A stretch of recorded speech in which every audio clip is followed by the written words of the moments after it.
Hello students, हमारी आज की बायो की क्लास में हम जब क्लासिफिकेशन पढ़ रहे थे तो हमने आरएच विटेकर के क्लासिफिकेशन में 2 पार्ट्स कंप्लीट कर दिए थे। फर्स्ट मोनेरा और सेकंड प्रोटेस्टा। आज हमारा जो थर्ड टॉपिक है वो है फंजाई।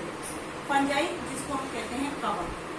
अब कवक, जब मैंने आरएच विटेकर का वर्गीकरण आपको करवाया था तो मैंने आपको बताया था कि कवक वो होते हैं जिनमें कोशिका भित्ति तो होती है सेलुलोज की, लेकिन उनका प्रकाश संश्लेषण की क्रिया नहीं होती और ये व्हाइट कलर के, डल कलर के या रस्टी प्रकार के फंजाई होते हैं। सामान्य तौर पर फंजाई बहुत सारी जगह पर पाए जाते हैं। इनकी आकारिकी और वास स्थान एक दूसरे से बहुत भिन्न होता है। वास स्थान यानी जहाँ पर ये पाए जाते हैं।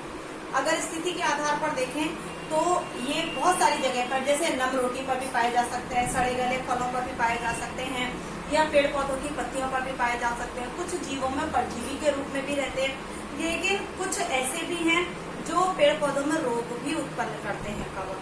जैसे सरसों का है, मूंगफली है, इस तरह के जो पौधे होते हैं उनमें एक लेयर इसके ऊपर जम जाती है पत्तियों के ऊपर, जिसको हम रोग भी कह सकते हैं। व्हाइट धब्बे धब्बे से इसमें दिखाई देते हैं। और इसके अलावा ये जो रोग उत्पन्न होते हैं, ये रोग पेड़ पौधों को धीरे धीरे करके डिस्ट्रॉय कर देते हैं। कभी कभी कुछ जीवों में भी ये रोग उत्पन्न करते हैं और इसमें सबसे मेन एक गेहूं का रोग माना जाता है, किट्टे रोग। इसका एक रोग है, ये जानवरों में भी रोग उत्पन्न करता है। खुरपका वाला जो रोग होता है वो फंजाई या कवक के कारण होता है। और जानवरों के क्यों, हमारे खुद के भी हो जाते हैं फंजाई। आपने देखा होगा बरसात वगैरह में या जो नम वाले इलाके होते हैं, या जब बरसात के दिन होते हैं, नमी वाले टेम्परेचरों में ज्यादा हम पानी में या झरने वगैरह में नहाने जाते हैं तो पैर की ये जो उंगलियों वाले जो गैप होते हैं, यहाँ पर खुजली सी होती है और फंगल हो जाती है। कई बार उंगलियों में भी हो जाती है। दाद खाज खुजली जिसको हम कहते हैं, वो भी एक फंगल प्रॉब्लम ही है, यानी वो भी फंगस के कारण ही रोग उत्पन्न करती है। कवक बहुत सारी जगह पे पाए जाते हैं। पेड़ की जड़ों में भी पाए जाते हैं, तने पे भी पाए जा सकते हैं, पत्ती पे, फूलों पे या फलों को भी डैमेज या डिस्ट्रॉय कर सकते हैं। अब कभी कभी आपने देखा होगा कि जैसे गर्मियों के दिनों में आपने सब्जी बाहर रखी छोड़ दी, चपाती आपकी बाहर रखी रह गई या टिफिन में पैक रह गई, तो आपने देखा होगा जनरली उनके ऊपर एक लेयर जम जाती है, ब्रेड पे जम जाती है। वो राइजोपस नाम की एक कवक है और उस कवक को आप सभी ने मेरे हिसाब से देखा होगा और इसके बारे में जानते भी होंगे। कवक जनरली तौर पर ये विश्वव्यापी है, सब जगह पाए जाते हैं और विश्वव्यापी होने के कारण ये हवा में, जल पे, मिट्टी में, जंतुओं पर, पौधों पर और कभी कभी कुछ जीवों पर परजीवी के रूप में भी उपस्थित होते हैं। अब कुछ जीवों में ये परजीवी के रूप में, तो मैं आपको एक एग्जांपल इसमें अगर बताऊं तो कवक और शैवाल दोनों सहजीवी के रूप में रहते हैं। कुछ पौधों की जड़ों में कवक मूल पाई जाती है। ये कवक मूल लाइकेन्स के फॉर्म में भी होती है। लाइकेन, कवक और शैवाल का एक मेन जो पार्ट है वो दोनों साथ साथ सहजीवी के रूप में रहते हैं, तब होते हैं। अच्छा, एक विशेषता और होती है तंतु की, इसकी कवक की। ये जो कवक होते हैं, इनका जो स्ट्रक्चर होता है वो ऐसे होता है। ये थ्रेड नुमा या तंतु में रूप में एक जाल के फॉर्म में पाए जाते हैं। सिंगल स्ट्रक्चर के फॉर्म में बहुत रेयर होते हैं ये, जैसे मशरूम जिसको हम कहते हैं। मशरूम का आपने देखा होगा कुछ इस तरीके से, जो सांप की सी जो छतरी होती है ना, जो जंगल वगैरह में या फिर आपके आसपास वाले इलाकों में, कई बार नमी वाले जो इलाके होते हैं वहां पर, तो मशरूम आपने जनरली देखा होगा। कुछ खाने वाले मशरूम्स भी होते हैं जो हानिकारक नहीं होते हैं, लेकिन जंगलों में जो उगने वाले जो मशरूम्स होते हैं वो हमारे लिए हानिकारक होते हैं, नुकसान भी पहुंचाते हैं। मैं रोटी की कवक की बात करी थी। ब्रेड वगैरह पे आपने राइजोपस या देखा हो या आपने वो कवक देखा हो, तो आप अगर उसको एक बारीक पिन या निडल से उठा करके देखना, आपको ऐसे बारीक बारीक धागे नुमा इसमें संरचना पाई जाती है। इन तंतु में संरचना को हम, जो संरचना इसकी जो होती है कवक की, इसको हम कहते हैं, क्या नाम दिया है इसको यहाँ पर, माइसीलियम। माइसीलियम कहते हैं। और ये जो तंतु में जो संरचना होती है, इसमें एक जो धागा होता है इसको कहते हैं हाइफी। ठीक है। ये माइसीलियम एक पतले पतले धागे नुमा जाल जैसी संरचना होती है और ये जनरली तौर पर जो कवक का है जाल के जैसी संरचना के रूप में एकत्रित रहते हैं और इनके ऊपर छोटे छोटे यहाँ पर इस तरीके से बीजाणु पाए जाते हैं। जैसे जैसे ये फैलते जाते हैं इनके बीजाणु तो और एरिया में भी ये तंतु में संरचना फैलती जाती है। जैसे ब्रेड का एक कोना खराब हुआ, रोटी का एक कोने पे अगर ये कवक लगती है तो धीरे धीरे धीरे धीरे धीरे धीरे करके ये कवक इस पूरे जो भी प्रोडक्ट होता है उसको घेर लेती है और जिसकी वजह से इसका जो खाने पीने की जो चीजें होती हैं वो डिस्ट्रॉय या डैमेज हो जाती हैं। ठीक है। अच्छा, अधिकांश जो फंजाई हैं वो परपोषी होती हैं और ये मृत जो पदार्थ होते हैं उनमें घुलनशील या कार्बनिक पदार्थों को भी अवशोषित करने में सक्षम होती हैं। मृतकोशी यानी सड़े गले जितने भी जो पदार्थ होते हैं उनमें ज्यादातर जैसे कोई चीज सड़ गई या खराब होती है, जैसे मैंने अभी कहा रोटी या ब्रेड खराब होना, तो खराब किस वजह से होती है? कवक की वजह से, यानी राइजोपस जब उसके ऊपर रुक जाता है तो ऐसों को हम कवकों को हम कहते हैं मृतोपजीवी। मृतोपजीवी यानी जो सड़े गले पदार्थों पर पाए जाते हैं। ये परपोषी भी होते हैं, यानी अब दूसरों के ऊपर अपना भोजन के लिए अगर निर्भर है तो परपोषी है, जाहिर सी बात है, लेकिन ये मृतोपजीवी भी होते हैं। मृतोपजीवी यानी दूसरे सड़े गले पदार्थों से ही अपना भोजन ग्रहण करते हैं और दूसरे सजीव पौधे जो होते हैं उन पर भी रह सकते हैं, लेकिन उन पर जब ये रहते हैं तो ये परजीवी के रूप में रहते हैं, यानी इनको जीवित रहने के लिए दूसरे जीव जंतुओं टेम्परेचर या वातावरण पर निर्भर रहना पड़ता है। ये कुछ पौधों में इसके रूप में रहते हैं, सहजीवी के रूप में भी रह सकते हैं। मैंने आपको बताया कुछ पौधे की जो मूल होती है उन मूल्स में कवक रहते हैं और कवक उन जड़ों में सहजीवी के रूप में रहते हैं। यहाँ पर दोनों के काम अलग अलग होते हैं, कवक का भी और शैवाल का भी। एक भोजन बनाने का काम करता है तो दूसरा उसके लिए रहने के लिए स्थान उपलब्ध कराने का काम करता है। यहाँ पर अगर हम कवक की बात करें तो इनमें जो जनन है वो कायिक प्रकार का भी पाया जाता है और अलैंगिक भी होता है और लैंगिक भी, यानी तीनों तरीके का इसमें जनन पाया जाता है, लैंगिक, अलैंगिक और कायिक। अब कायिक में तो क्या होगा, एक तंतु गिर जाता है, उस तंतु के गिरते ही इसके अंतर्गत और भी तंतु उसमें निर्माण कर जाएंगे और धीरे धीरे करके इसका निर्माण होता चला जाएगा और एक जाल सा फैलता चला जाता है। इसमें कई सारी इसकी जनन की विधियां हैं जिसके अंतर्गत खंडन विधि होती है। खंडन आपने पहले पढ़ा होगा कि अगर एक इसका ये जो थ्रेड लाइक स्ट्रक्चर है यदि ये टूट जाता है तो इसी से दूसरा जाल कवक का तैयार हो जाएगा। ठीक है। विखंडन विधि भी पाई जाती है। विखंडन एक ही तंतु बहुत सारे भागों में बट गया तो इससे बन जाता है। इसके अलावा इसके अंतर्गत विखंडन के अलावा इसमें मुकुलन भी पाया जाता है। मुकुलन आपने पढ़ा होगा किसमें, हाइड्रा में, है ना। इसमें भी छोटी छोटी कणिकाएं और निकलती रहती हैं और जिनसे दूसरे तंतु और निर्मित होते चले जाते हैं या बनते चले जाते हैं। जैसे मैंने मशरूम में बताया तो यही मशरूम से फिर ये दूसरा मशरूम बन जाएगा। इस तरीके से ऐसे बहुत सारे ऐसे पार्ट्स हैं जिनसे या ऐसे बहुत सारे कवक हैं जिनमें खंडन, किसी में विखंडन और किसी में मुकुलन की प्रक्रिया पाई जाती है। इसके अलावा अलैंगिक और लैंगिक जनन तो इसके अंदर मेथड होता ही है। इसमें लैंगिक जो जनन होता है वो चल और अचल बीजाणु, दोनों ही तरह के बीजाणु इसके अंतर्गत पाए जाते हैं, चल और अचल। अब चल और अचल में चल बीजाणु वो होते हैं जो स्थिर होते हैं, लेकिन अचल जो बीजाणु है वो स्थिर नहीं रह सकते।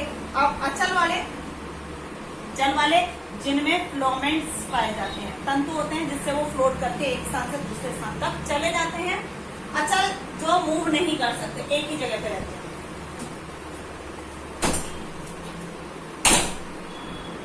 जनरली तौर पर जो बीजाणु हैं इनके वो जो है वो चल अवस्था में होते हैं, जो हवा और जल के संपर्क में आने पर एक स्थान से दूसरे स्थान तक मूव करके पहुंच जाते हैं और जनन की प्रक्रिया को संलग्न होकर के जो जनन की प्रक्रिया है वो संपन्न करते हैं और युग्मनज का निर्माण करते हैं।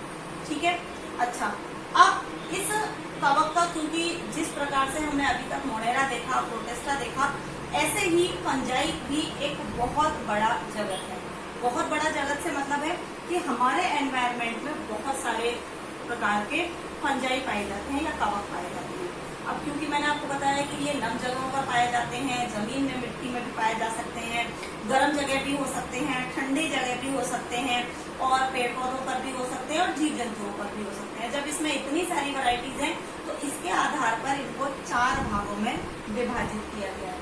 4 तरह के कवक या फंजाई पाए जाते हैं। एक होता है फाइकोमाइसीटीज,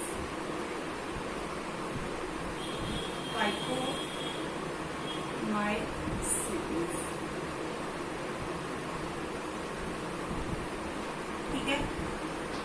दूसरा इसका होता है एस्कोमाइसीटीज,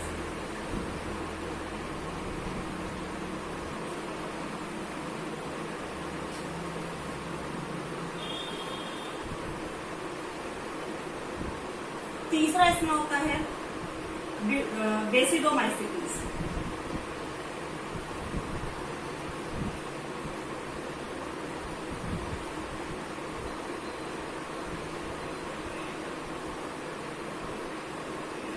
ठीक है। और चौथा होता है ड्यूटेरोमाइसीटीज।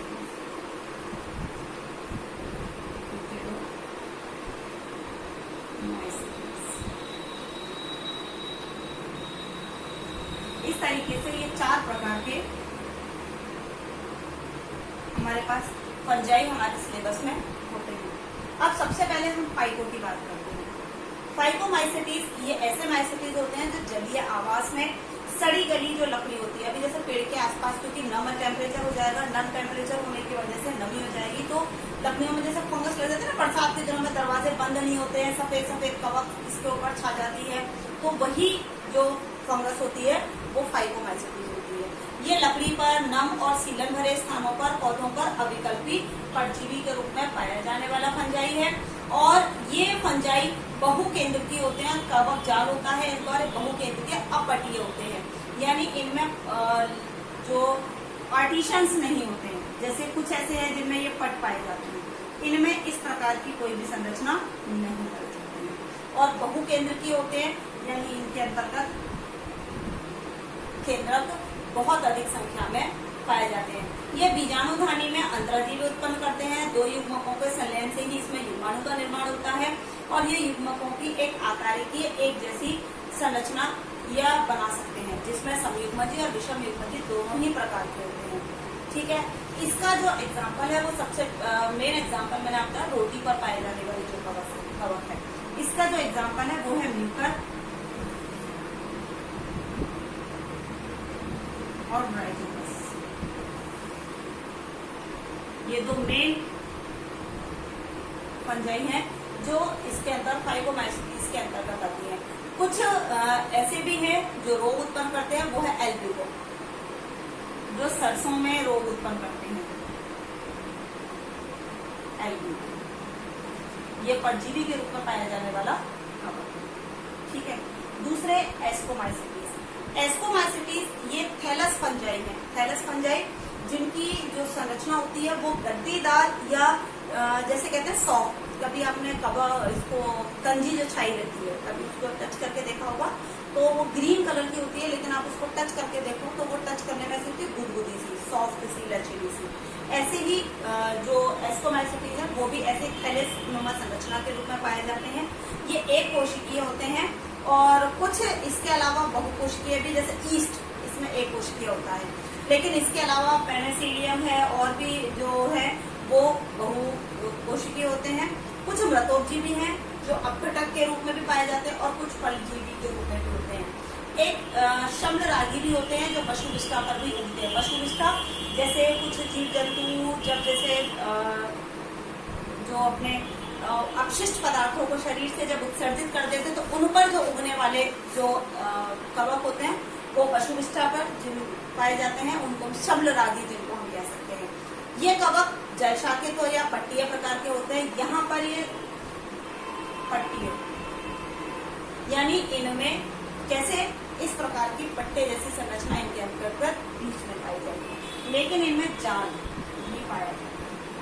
जाल इस तरीके के इनके अंदर, ये क्या है, एक जाल नुमा संरचना बनाएंगे, लेकिन इसके अंदर बीच बीच में खंड भी पाए जाते हैं। ये बहुकोशिकीय होते हैं। इनके कवक जालों में कोनिडिया भी पाए जाते हैं। कोनिडिया ऐसी गोल गोल संरचना पाई जाती है, कोनिडिया जिनको हम कहते हैं। इन कोनिडिया में छोटे छोटे बीजाणुधर पाए जाते हैं, यानी बीजाणु पार्टिकल्स। जैसे आपने कभी तुलसी के बीज देखे होंगे, छोटी छोटी सी मंजरी होती है उनके अंदर, ऐसे ही इनमें बहुत बारीक बारीक कोनिडिया पाए जाते हैं, और जिनमें ये कोनिडिया मौजूद होते हैं उसको हम कहते हैं कोनिडिया घर। कोनिडिया घर, जिस पर ये टिका हुआ होता है, ठीक है। इसमें छोटे छोटे कोनिडिया पाए जाते हैं। अनुकूल वातावरण या परिस्थिति आने पर ये कोनिडिया बिखर जाते हैं, और बिखर करके फिर ये और जाल नुमा संरचना और भी ज्यादा बना लेते हैं। इसमें यहाँ पर जो इसके एग्जाम्पल है वो है न्यूरोस्पोरा, एस्परजिलस, इसके एग्जाम्पल है न्यूरोस्पोरा और एस्परजिलस में।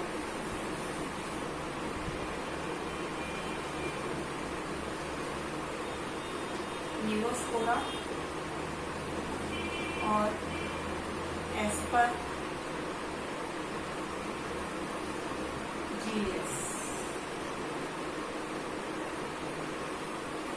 ये एस्कोमाइसिटिस के एग्जाम्पल्स हैं, ठीक है। और ये कई बार कुछ एक ऐसे भी हैं इसकी प्रजातियां एस्कोमाइसिटिस की जिनको भोजन के रूप में उपयोग में लिया जाता है। यहाँ पर एक नाम है मॉरेल और ट्रफल नाम के, एक मॉरेल और ट्रफल,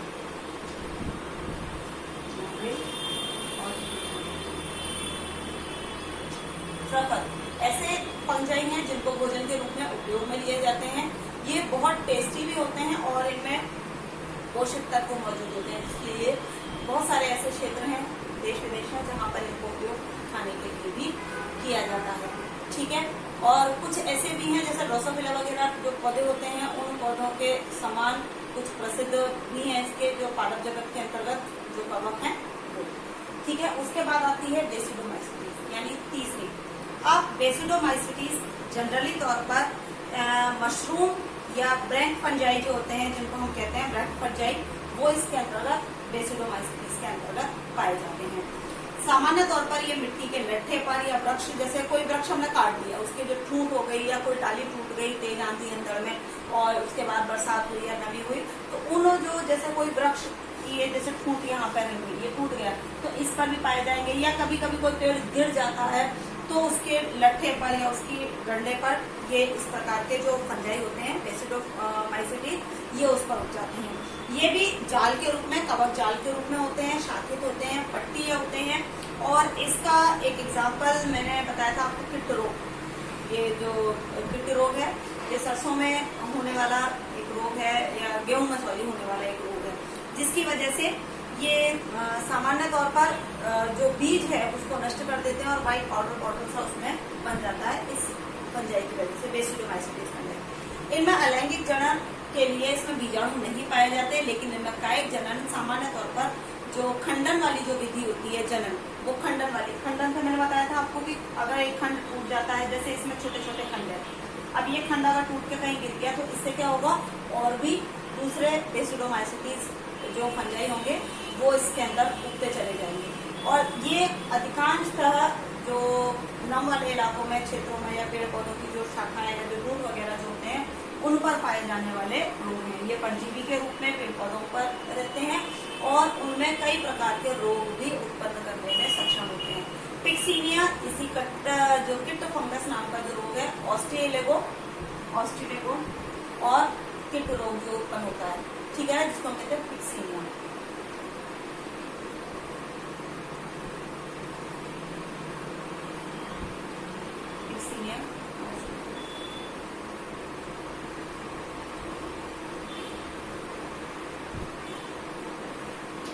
ठीक है,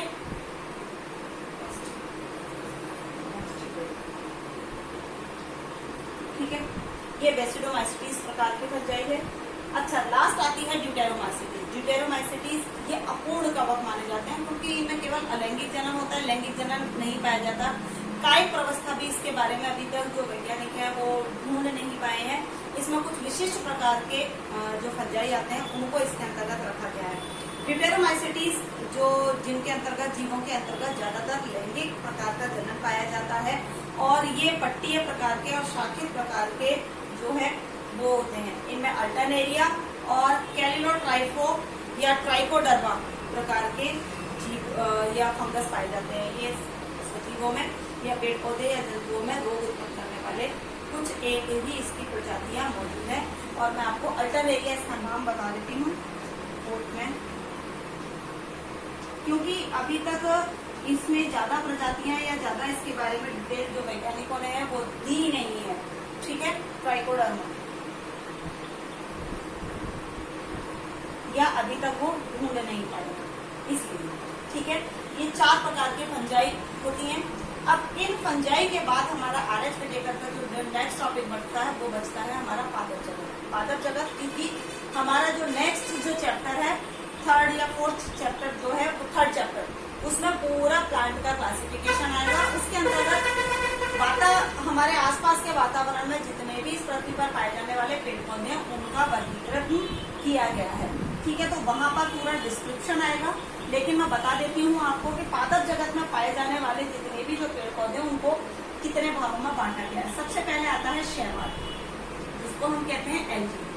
ठीक है, दूसरे आते हैं यहाँ पर ब्रायोफाइटा, इनको हम थैलोफाइटा भी कहते हैं। शैवाल थैलोफाइटा, क्योंकि इनकी जो शरीर की जो संरचना होती है वो थैलस प्रकार की होती है। थैलेनुमा यानी गद्दीदार। ठीक है, गुदगुदी।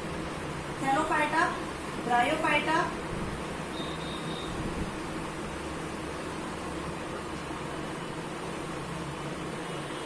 टेरिडोफाइटा,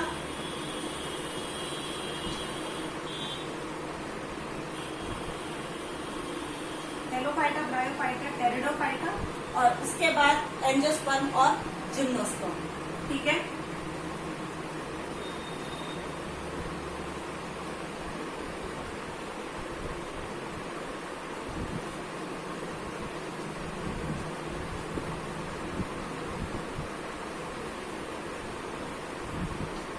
ये 5 प्रकार के जो प्लांट्स के जो पॉइंट्स हैं वो डिस्ट्रीब्यूट मैंने किए हैं यहाँ पर। जिम्नोस्पर्म और एंजियोस्पर्म ये हम बाद में पढ़ेंगे, ये क्योंकि इनको पहले पढ़ लेते हैं। ये बहुत इम्पोर्टेंट भी हैं और इसके बारे में शायद आपने पहले भी पढ़ा हुआ होगा, लेकिन इसको मैं सोच रही थी पहले आपको थोड़ा सा डिटेल बताती, पर फिर भी मैं आपको यहाँ से 2 स्टेप करा देती हूँ। थैलोफाइटा यानी जो कंजी आपने देखी होगी बरसातों में, अभी तो इस समय दीवारों पे, दरवाजों पे बहुत सारी ऐसे टंकी के आसपास आपने जमी हुई देखी होगी थैलोफाइटा, क्योंकि ये ग्रीन कलर के होते हैं।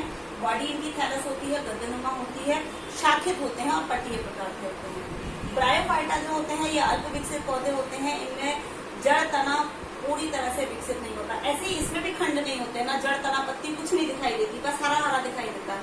लेकिन थैलोफाइटा जो होता है जड़ तना पत्ती स्पष्ट नहीं होती है पर दिखाई नहीं देती, लेकिन तने के जैसी संरचना दिखाई देती है, पत्ती के जैसी संरचना दिखाई देती है, मूल जैसी दिखाई देती है। तो इसमें पाई जाने वाली मूल को हम मूल सम, तना सम या पत्ती सम कहते हैं। ठीक है, और ये प्लांट्स होते हैं लेकिन पूर्ण रूप से डेवलप नहीं होते हैं। अब टेरिडोफाइटा की बात करें, इसमें नॉन फ्लावरिंग प्लांट्स आते हैं, इनमें जड़ तना पत्तियां पूर्ण रूप से विकसित पाई जाती हैं, लेकिन इनमें फल नहीं होते। ठीक है, ये बिना फल वाले और बिना कह सकते हैं अपुष्पीय पादप होते हैं। ठीक है, एंजियोस्पर्म और जिम्नोस्पर्म की हम बात करते हैं, तो यहाँ पर जिम्नोस्पर्म और एंजियोस्पर्म 2 अलग अलग प्रकार के ये फल वाले प्लांट्स हैं, यानी जिनमें फल पाए जाते हैं। और फल पाने के साथ साथ एक और इसमें खास बात होती है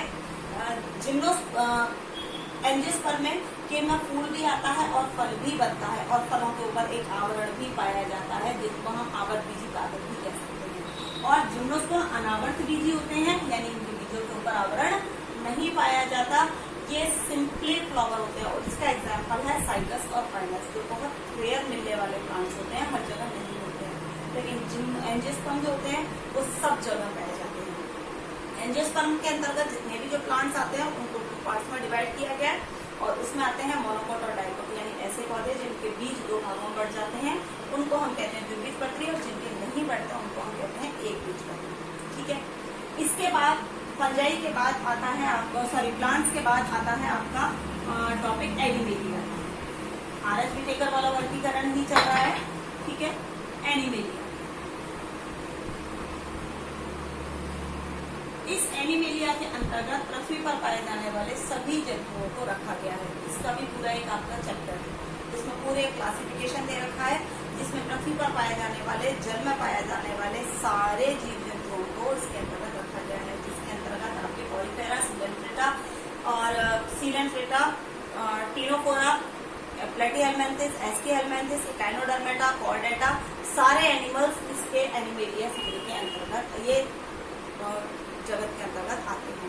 ये 5 जगत वर्गीकरण के आपके पूरे पॉइंट क्लियर हो गए। लेकिन इस 5 जगत वर्गीकरण में भी कुछ ऐसे जीव थे जो इसमें से छूट गए, और उसमें सबसे पहला नाम आता है विषाणु यानी वायरस का। वायरस, और अभी भी एक नया वायरस चल रहा है, कोरोना वायरस। अब आप सोचो कितना इम्पोर्टेंट जीव है ये, लेकिन इसको कहीं भी क्लासिफिकेशन में जगह नहीं मिली। इतनी तरह के रोगों को उत्पन्न करता है ये, कितनी बीमारियां होती हैं इससे, वायरस से। स्वाइन फ्लू वगैरह, जितने भी वायरस हुए, बर्ड फ्लू वगैरह जो हुए, वो सब वायरल बीमारियां हैं। और वायरल तो जनरली जंतुओं में, पादपों में रोग उत्पन्न करते ही रहते हैं। अभी कोरोना कितना भयानक वाला वायरस चल रहा है कोरोना का, तो अब सोचो, अब इतना इम्पोर्टेंट जीव होने के बाद भी हम वैज्ञानिकों ने इसे क्लासिफिकेशन में कहीं जगह नहीं दी। उसकी एक वजह है, वजह यह है कि जो आरएच विटेकर ने जो वर्गीकरण दिया है 5 जगह, वो किसका दिया है, सजीवों के आधार पर। लेकिन वायरस क्या है, ना तो वो सजीव के अंतर्गत आता है और ना ही जीव के अंतर्गत, और ऐसे माने तो ये दोनों में ही आता है। यानी अगर ये एनवायरमेंट में अगर बिना ऑक्सीजन के किसी ऐसी अवस्था में रहे, निर्जीव, जहाँ पर ऑक्सीजन नहीं मिले, तो ये निर्जीव हो जाएगा। इस वायरस को अगर हम एक क्रिस्टल डब्बे में रख दे तो सफेद क्रिस्टल या पाउडर के फॉर्म में नजर आता है, और जैसे ही डब्बा ढीला हुआ तो तुरंत ये एयर के संपर्क में आएगा, तो जो भी चीजें इसके संपर्क में होंगी उनको इफेक्टेड करेगा और तुरंत सुचारू रूप से तैयार हो जाएगा। तभी तो ये इतनी तेजी से फैल रहा है कोरोना का वायरस। क्यों? क्योंकि ये क्या होता है कि अगर किसी निर्जीव अवस्था में है, हम सैनिटाइजर क्यों लगाते हैं, जैसे किसी ने टेबल को टच किया तो उसमें वायरस छूट गया। अब वो वायरस उस टेबल पे तब तक सक्रिय नहीं है, तब तक कोई दूसरा सजीव उसको टच नहीं करेगा, ठीक है। और जीवित अब इस टेबल पे पड़े पड़े एक लॉन्ग लाइफ तो किसी की होती नहीं है, कुछ समय बाद वो क्या होगा, धीरे धीरे करके नष्ट हो जाएगा। जैसे पौधे हैं, पौधों को जब तक पानी और खाद नहीं मिलेगा तो क्या हो जाएगा, नष्ट हो जाएंगे, और वो मिलता रहेगा तो बढ़ेगा। ऐसे ही किसी टेबल को अब जैसे यहाँ पर किसी ने टच किया और वो टच किया तो वो जो वायरस था उसके हाथ से यहाँ छूट गया। अब जब तक कोई दूसरा व्यक्ति इसको टच नहीं करेगा तब तक वो वायरस उसके अंदर नहीं पहुंचेगा, और एक निश्चित टाइम बाद जब तक किसी को टच नहीं करा तो वो क्या हो जाएगा, बेकार। अगर टच कर दिया तो वो तुरंत जीवित कोशिका के संपर्क में आएगा, और संपर्क में आते ही क्या करता है, वो अपनी फोटोकॉपी बना लेता है। अपनी फोटोकॉपी बना लेता है यानी उसके शरीर में जाते ही उसकी जो कोशिका है वो जीवित हो जाती है, एनर्जी मिल जाती है, स्टेमिना बढ़ जाता है उसका, और वो व्यक्ति को रोगी बना देता है। इसीलिए इसको इस वर्गीकरण में नहीं रखा गया। और इस विषाणु के अलावा कुछ और भी ऐसे पॉइंट्स हैं जो इसके अंतर्गत नहीं रखे गए हैं, जैसे लाइकेन, ठीक है, वो हम नेक्स्ट क्लास में पढ़ेंगे।